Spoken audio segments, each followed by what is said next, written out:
Hey y'all, I'm Simalique and I'm going to teach you how to download a mod. So open your file explorer, open two of them, one for your downloads and the other one for your mods folder.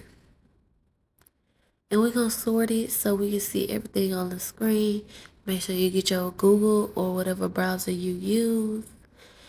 And we're going to type in Curse Forge. They moved all the mods over there. So I guess it's easier to find. You can scroll, you can see what you want. They got mods, they got CC, all that. But we're gonna go to browse all. MC Command Center, that is what most people have in their game. I usually download on the original website. So we're gonna go there, we're gonna download. Make sure you have the recent release, the recent one, okay, y'all?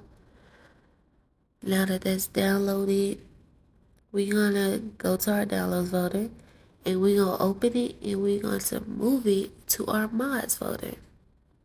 Make sure you move it, do not copy it. Press your shift key to move it into your mods folder. Yes. And you just did it. It's easy. You see. Thank y'all for watching. Make sure you like, comment, and subscribe. And let me know if this video was helpful for you.